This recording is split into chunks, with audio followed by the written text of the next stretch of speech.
Bismillahirrahmanirrahim. Melati kuntum tumbuh merata, sayang merbah di pohon cemara. Assalamualaikum mulanya kata, awal bismillah pembuka bicara. Alhamdulillah, syukur kehadrat ilahi, dengan limpah kurnianya dapat kita bersua muka dengan seorang insan guru yang banyak membuka ruangan minda dan mata terhadap diri saya mengenai kemuliaan dalam bidang profesi perguruan, dan beliau juga telah menjadi sebuah batu loncatan dalam kehidupan saya untuk memilih masa depan dalam bidang dan laluan yang saya susuri kini. Ribuan terima kasih saya ucapkan kepada Puan Rohani kerana bersetuju untuk diwawancara walaupun kesengkangan masa beliau dalam menguruskan pelbagai perkara. Okey, sebelum kita teruskan, saya ingin meminta lagi sekali izin daripada pihak Puan untuk merekod setiap kata-kata yang bakal dilontarkan sebentar lagi lah untuk kita jadikan sebagai rujukan. Okey, terima kasih atas keizinan Puan. Mungkin ada apa-apa yang dapat memberikan inspirasi bukan saja bagi diri saya, malah pada rakan seperjuangan saya yang lain. Okey, orang kata tak kenal maka tak cinta. Jadi kita berikan ruang dahulu kepada Puan Hajah Rohani untuk menceritakan latar belakang beliau sepanjang menjadi lilin yang membakar untuk memberikan cahaya kepada anak-anak didik beliau. Assalamualaikum warahmatullahi wabarakatuh.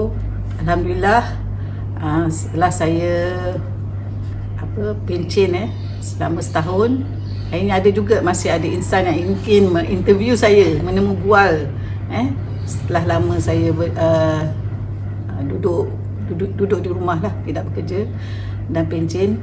Okey, saya bertugas sebagai guru selama hampir 30 lebih tahun lah. Jadi daripada lepas universiti, mohon saya sebenarnya jutera lah, mohon jutera. Kemudian hati ni meluap-luap untuk menjadi guru tu masih ada meluap-luap lagi. Sebab orang jadi jutera memang hanya terhad, tapi sebagai guru memang minat saya pada kecil untuk menyebarkan ilmu. Kita ada ilmu, kita sebar pada anak-anak orang lain, dan ilmu itu diguna pakai hingga kita di liang lahat.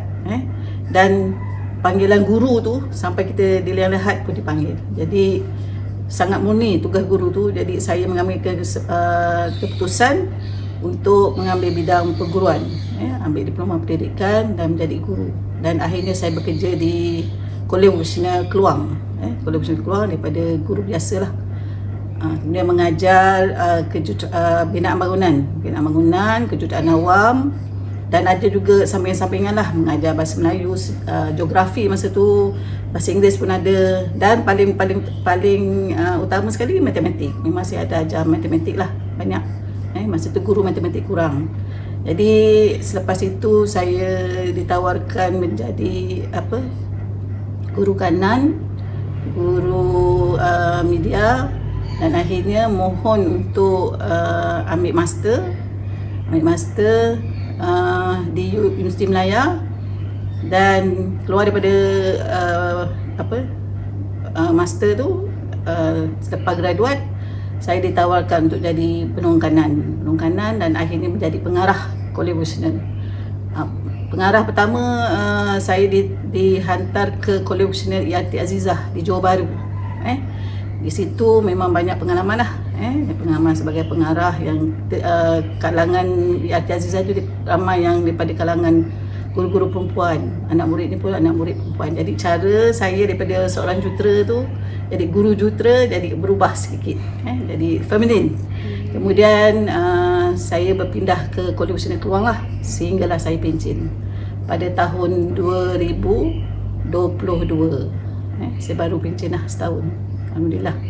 Dan Alhamdulillah sekarang sihat walafiat.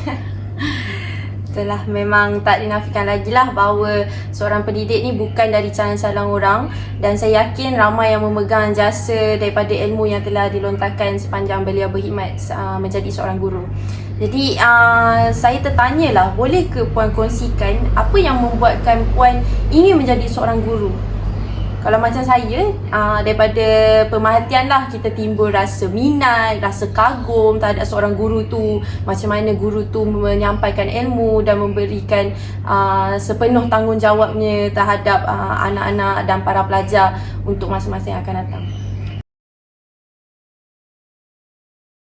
Okey, untuk pengetahuan Cik Aina, saya memang daripada kecil memang minat sangat jadi guru. Sebab masa tu di kampung kecil-kecil, baik adik, kakak ke jiran-jiran semua suka berkumpul mendengar saya bercerita.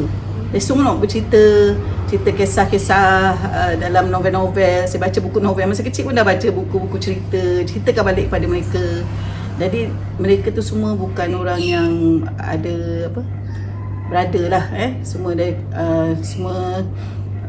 dalam keluarga yang sederhana, keluarga yang miskin, jadi mereka tak boleh nak baca buku. Jadi dari situ timbul minat. Jadi bila saya ni memang minat matematik, jadi saya ngajar anak-anak jiran. Jadi daripada situ timbul. Kemudian bila saya ditawarkan mengambil kejuruteraan awam di UiTM, masih lagi ada minat untuk mengajar. Jadi kita punya ilmu-ilmu tu kita ngajar kawan-kawan seperjuangan lah. Masa tu kejuruteraan awam kita ngajar. Jadi kita sentiasa nak mengajar orang. Ada inisiatif nak mengajar. Jadi kemudian saya ambil keputusan, saya ambil diploma pendidikan di UTM masa tu, dan teruskan perjuangan sebagai seorang guru. Dan saya tahu kerja guru ni sangat murni dan yang pakai ilmu kepada orang-orang. Tak semua orang dapat ilmu tu secara, yelah, ada orang dah boleh tuition dan sebagainya, tapi ada orang yang memang perlukan dia seorang guru untuk mengajar, guru ikhlas mengajar. Jadi saya rasa itu sebabnya saya minat jadi seorang guru. Menarik perkongsian Puan. Mungkin ada juga di kalangan rakan-rakan kita yang mempunyai kisah yang sama, dan itu juga menjadi asbab kenapa beliau ataupun kenapa mereka memilih untuk meneruskan dalam bidang perguruan ni. Baiklah, seterusnya kita akan beralih kepada pendapat daripada Puan sendiri mengenai ciri kepribadian yang perlu ada untuk seorang guru. Okey, seorang guru tu dia mesti sabar. Sabar dan pandai berjenaka. Tak boleh kita serius dia mengajar. Kita mesti pandai berjenaka mengolah, sebab pelajar ni datang daripada banyak tempat. Ada kalangan pelajar yang memang ada anak yatim piatu, ada tak ada mak, tak ada bapa dan sebagainya. Ada yang memang orang kaya, ada sederhana, dan banyak lapisan masyarakat. Jadi kita kena gunakan kesabaran, bertanggungjawab. Kalau anak murid tu sakit ke apa, kita yang bertanggungjawab. Kalau anak murid tu tak lulus ke, tak boleh buat ke kerja-kerja sekolah dan sebagainya, kita kena bertanggungjawab. Jangan kita biarkan. Mesti sifat bertanggungjawab, mesti ikhlas, ikhlas dalam mengajar. Kemudian mesti anggap mengajar tu sebagai ibadah. Bila kita anggap ibadah tu, itu yang paling utama lah. Jadi kita buat kerana Allah. Jadi itu paling utama, ibadah tu. Betul lah, menarik dengan apa yang dikongsikan tadi, lagi-lagi mengenai yang pandai berjenaka tersebut. Sebab kita tahu bahawa menyampaikan ilmu ni adalah satu benda yang fakta. Kebanyakannya adalah daripada perkara yang fakta. Jadi untuk kita menarik minat para pelajar, kita perlulah menggunakan pelbagai pendekatan. Okey, kita teruskan dengan pandangan lagi sekali daripada Puan. Sebelum seseorang itu memilih jalan dalam meniti bidang perguruan, apakah ciri kepribadian yang perlu ada dalam diri kita untuk memastikan tiada penyesalan maupun rasa tidak sesuai dengan diri apabila kita dah menceburi dalam bidang perguruan ni? Yang pertama, kena yakin menjadi seorang guru. Jadi bila kita yakin, yang lain akan keluar sendiri. Maknanya bila kita mengajar tu kita yakin. Kita tak, bila berdepan dengan pelajar, banyak sifat pelajar. Ada yang nakal, ada yang baik, ada dan sebagainya lah. Ada yang mengusik. Jadi kita masuk ke kelas tu kena yakin. Kemudian kita kena sabar. Sabar dalam urusan bilik belajar, urusan kelas. Bila masuk tu, pertama sekali kita tak boleh terus mengajar. 5 minit pertama tu kita masukkan nilai-nilai murni. Nilai murni. Contoh benda yang senang-senang lah. Kutip sampah yang berada di keliling kelas. Itu kita kena terapkan pada pelajar. Kemudian sifat kepimpinan, cara memimpin pelajar tu kita kena ada. Jenaka macam tadilah saya kata. Memang kena ada jenaka lah, tak boleh serius saja. Jadi dalam masa 30 minit belajar, ada yang masa 40 minit, ada yang double masa yang dua masa kan. 1 jam pun ada, 50 minit pun ada. Jadi dalam masa tu penuh dengan variety, penuh dengan corak persembahan kita dalam mengajar. Kita tak boleh mengajar benda yang sama je. Kena macam contoh matematik, kita tahu matematik sangatlah pelajar tak suka. Jadi macam mana nak terapkan kesukaan tu. Kemudian sifat tanggungjawab lah, tanggungjawab. Jadi guru bertanggungjawab pada pelajar. Jangan lepas gitu je. Maknanya masuk je kelas tu sampai habis, pelajar kata terima kasih cikgu. Pelajar keluar tu tak semestinya terlepas. Maknanya guru sentiasa mengikuti perkembangan pelajar tu, walaupun di luar kelas, walaupun di rumah. Contoh masa PKP dulu, belajar online, walaupun guru tak dapat nak jumpa pelajar, tapi sentiasa mengambil berat. Satu lagi tanggungjawab, jenaka, sabar, dan paling utama sekali bersama dengan ibu bapa lah. Kena synchronize ataupun kena bersamaan dengan ibu bapa. Jadi apa yang kita ngajar tu, kita harap ibu bapa pun kena bersama dengan kita. Jadi paling utama sekali menjadi seorang guru yakin, sabar, bertanggungjawab, sifat jenaka, dan ada sifat kepimpinan. Faham? Jadinya kita bolehlah semak diri kita dulu sebelum kita menceburi bidang perguruan ni, sama ada kita layak ataupun tidak untuk kita memimpin generasi-generasi yang akan datang. Sebab kita tahu dalam bidang ilmu ni, generasi yang akan datang ni akan belajar banyak daripada guru-guru, lagi-lagi dari zaman persekolahan mereka lah. Jadi kita teruskan dengan soalan sifat yang puan rasa amat perlu untuk seorang guru menyemai dalam diri mereka agar mereka dapat menjadi seorang guru yang lebih berkualiti. Sifat dedikasi. Dedikasi pada kita. Kita mesti seorang yang sangat berdedikasi. Sifat tu paling penting. Sangat berdisiplin. Kita kena disiplinkan diri kita dulu supaya sebelum kita nak mendisiplinkan anak murid kita, sebelum kita nak disiplinkan orang lain. Mengikut, kalau kita nak adik cikgu, etika perguruan tu kita kena ikut. Sangat penting. Etika perguruan sama masuk kelas, keluar ke kelas, berada di kelas, macam mana, apa perlu kita buat. Itu semua kena jaga. Kita ni jadi model pada anak murid. Apa saja pakaian kita daripada ujung rambut sampai ujung kaki akan dipandang oleh pelajar. Apa saja tata kelakuan kita, semua dipandang oleh pelajar. Model, daripada ibu bapa, guru adalah model kepada anak murid semasa di sekolah. Jadi jagalah kepribadian tu, jaga. Jadi kita bila kita masuk, melangkah je kaki, memohon je ijazah perguruan di mana-mana universiti ke, di mana-mana maktab ke apa, kita dah kena jaga diri kita. Kita tak boleh samakan diri kita dengan pelajar-pelajar yang mengambil kursus-kursus lain. Tak boleh. Kita dah jadi cikgu. Daripada pakaian kita, peribadi kita, kita kena disiplin. Mengikut masa.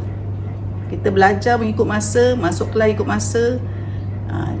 Itu semua adalah dipandang oleh pelajar-pelajar, pada murid-murid.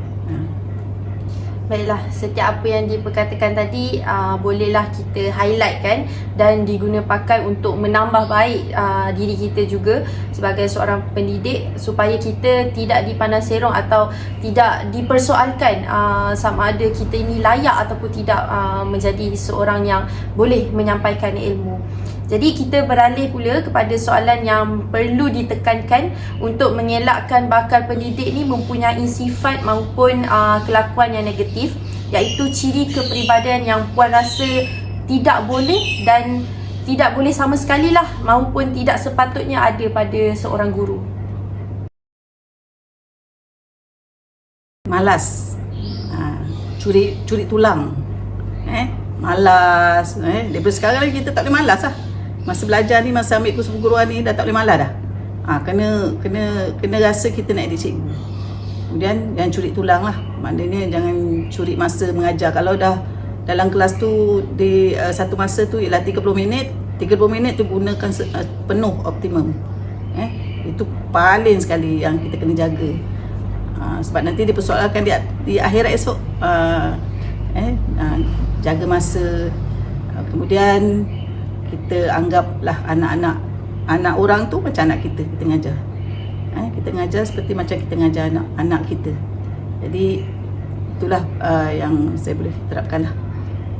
Semoga nasihat dan ketegasan daripada kata-kata tadi memberi kesedaran pada kita untuk sentiasa membaiki dan sedar untuk kita elakkan diri kita daripada mempunyai sifat-sifat tersebut sebagai bakal pendidik.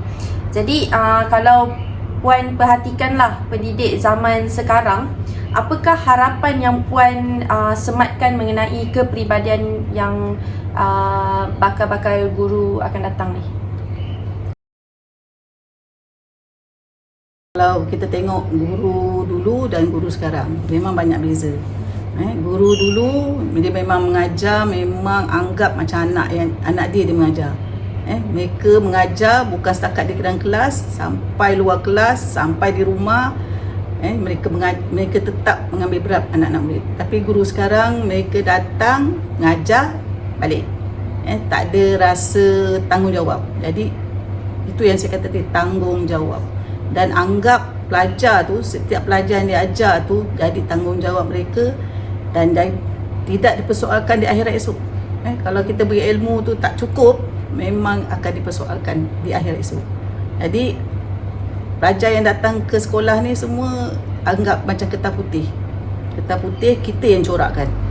Kita corakkan. Kalau kita corakkan sikit, pelajar tu dapat sikit, itu yang hasil nanti pelajar tu jadi apa. Kita kena ingat lepas SPM, ramai pelajar yang tak sampai SPM pun tak ambil SPM. Itu semua tanggungjawab kita tu. Tanggungjawab daripada sekolah tadika, sekolah rendah, sekolah menengah. Semua cikgu tu bertanggungjawab. Jadi selain daripada sukatan pelajaran yang kita tengok RPH kita tu, apa kita dah ajar tu cukup tak? Kemudian luar daripada RPH pun kita kena ajar. Jadi kita kena olahkan segala apa yang kita ajar tu, kita masukkan dalam peribadi pelajar tu dan boleh diguna pakai bila pelajar tu keluar. Maknanya kalau dia balik rumah, dia akan boleh bercerita dengan ibu bapa dia. Mak, hari ni, belajar tu, cikgu Aina ajar ni, cikgu Aina ajar tu. Maknanya dia ingat lagi apa yang kita ajar. Seronok tak di sekolah, mak bapak tanya, seronok. Itu sebenarnya satu kepuasan menjadi seorang guru.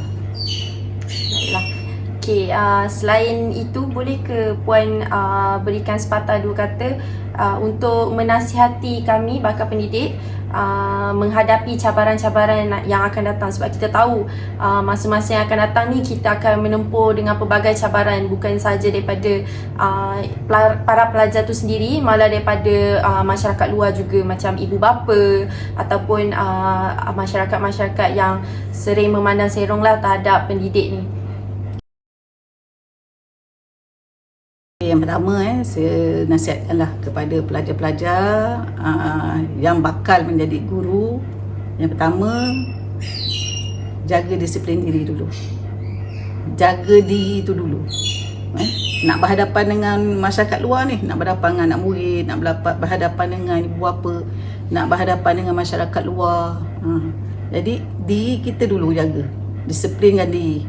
Masuk kelas kena tepat, tak boleh ponteng. Jadi apa yang lecturer ngajar tu ikut. Dan tu kemudian apa yang assignment ni beri tu olahkan dengan cara terbaik, supaya bila kita masuk ke sekolah esok, itu yang kita akan buat. Macam rungutan-rungutan tentang buat RPH apa, itu adalah bila di sekolah nanti itu dah jadi macam dah tutup mata, sebelah mata dia buat. Memang masa belajar, masa di college, di universiti, benda tu rasanya macam sangat susah lah. Tapi nanti masuk sekolah, itu dah hari-hari kita buat. Hari-hari. Dan itu yang akan dilihat, di-observe ataupun dipantau melalui kitanya RPH tu. Apa kita dah ngajar dan sebagainya. Disiplin diri tu kena jaga. Satu lagi, dah jaga disiplin diri tu dengan rakan-rakan satu college ni kena jaga. Jadi kita jaga dulu rakan-rakan kita dulu. Sama-sama jaga ukhuwah yang baik, sebab kita nak keluar ni, nak jadi cikgu ni. Tak bolehlah gaduh-gaduh, ada hubungan yang baik. Jadi sayang menyayang, supaya kita keluar nanti kita pun sayang menyayang dengan anak murid kita. Satu lagi, ikut kata lecturer. Lecturer suruh buat apa, ikut. Supaya nanti bila kita keluar, apa saja arahan yang diberi oleh Kementerian KPM, apa arahan daripada pengetua, apa arahan daripada senior-senior, guru-guru senior, kita boleh ikut. Kita tak merungut. Jadi daripada sekarang ni, dah tinggal lagi setahun lebih ni. Saya anggap dah tinggal setahun lebih ya, betul? Jadi terapkan. Kita dah tak boleh main-main dah. Kita dah bukan budak-budak lagi. Semua dah dewasa. Dah umur semua dah dewasa. Kita dah tak boleh macam budak-budak. Sebab kita akan keluar, kita akan menghadapi pelajar-pelajar yang budak-budak. Jadi kita kena jadi seorang yang peribadi tinggi, kena hebat, nampak hebat. Walaupun kadang-kadang kita pakai biasa-biasa, tapi bila kita dah pakai tie, pakai baju kemeja, yang perempuan pakai elok-elok kan, jadi guru, nak jadi guru. Jadi kena jaga peribadi kita, disiplin diri kita sebelum kita melangkah ke sekolah. Alhamdulillah, lepas dengar nasihat daripada Puan tadi, lebih bersemangat kita untuk mengejar impian menjadi seorang bakal pendidik. Jadi sebelum Puan memberi kata-kata akhir, boleh tak Puan sampaikan beberapa pandangan maupun motivasi lah kepada kami, seorang pelajar ataupun mahasiswa-mahasiswi yang sekarang ni mungkin menghadapi kesukaran di mana kita baru belajar mengenai proses menjadi bakal guru, dan ada juga yang masih terkotak-kanting dalam melakukan kerja-kerja yang diberikan oleh lecturer kami, dan mungkin ada beberapa daripada para pelajar yang sibuk mencari wang pembelanjaan dalam masa yang sama masih belajarlah dan melakukan assignment. Jadinya boleh tak Puan beri kata-kata semangat supaya kita ni boleh meneruskan dan menghabiskan sisa-sisa pembelajaran kami ni dengan segulung ijazah di tangan lah.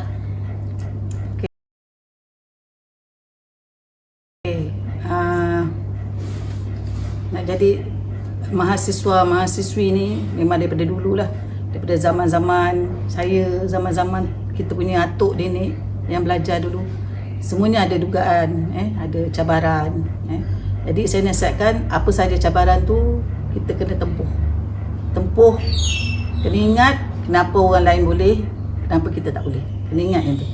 Kenapa dulu, contoh macam kita tengok mak kita boleh masuk universiti, boleh menggenggam segulung ijazah, segulung master dan sebagainya, kenapa kita tak boleh. Jadi yang macam bekerja, nak cek kewangan tu semua, itu lumrah, lumrah hidup. Memang kadang-kadang kita kesempitan kewangan, itu salah satu masalah lah. Kesempitan kewangan, masalah rumah, masalah rakan-rakan. Jadi itu kita kena pandai adaptkan, pandai pandai selesaikan sendiri. Jadi bila kita dekat universiti, kita dah boleh menyelesaikan masalah-masalah tu, insya-Allah di luar sana lebih banyak masalah, lebih besar masalah.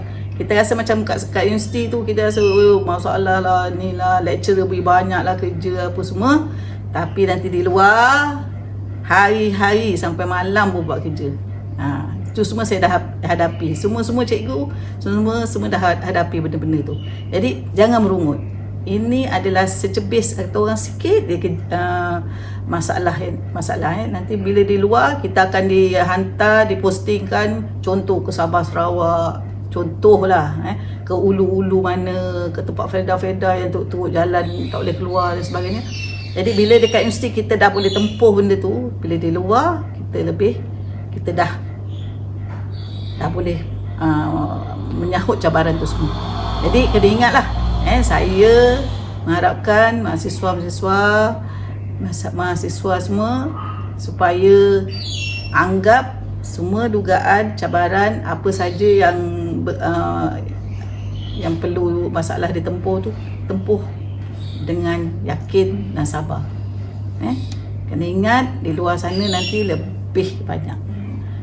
Jadi saya harap semuanya dapat menggenggam segulung ijazah menjadi guru yang berdedikasi, yang berdisiplin, dan menjadi guru yang berkualiti. Berkualiti. Baiklah, terima kasih atas kesudian guru yang hingga kini memberi inspirasi terhadap diri saya dan masih menjadi role model.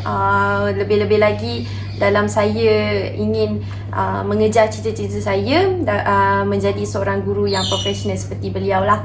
Jadi kita akhirilah dengan kata-kata pihak Puan. Jika ada terhadap kami maupun bakal-bakal pendidik di luar sana, kata-kata ringkas mungkin kalau ada. Terus berjuang. Pada saya, terus berjuang dan ingat Allah. Jangan lupa solat. Itu paling penting. Bila kita rasa macam kita tertekan, mengadulah pada Allah. Itu je. Itu dia nasihat daripada saya. Baiklah, sekian dengan ringkasan dan kepadatan ayat disampaikan tadi, maka berakhirlah wawancara kita pada hari ini. Diharapkan agar apa yang disampaikan dan dilunakkan daripada kata-kata beliau yang lebih berpengalaman daripada kita dapat memberi sedikit sebanyak penambahbaikan dalam diri. Jadi kita akhiri dengan wabillahi taufiq wal hidayah. Wassalamualaikum warahmatullahi wabarakatuh. Terima kasih.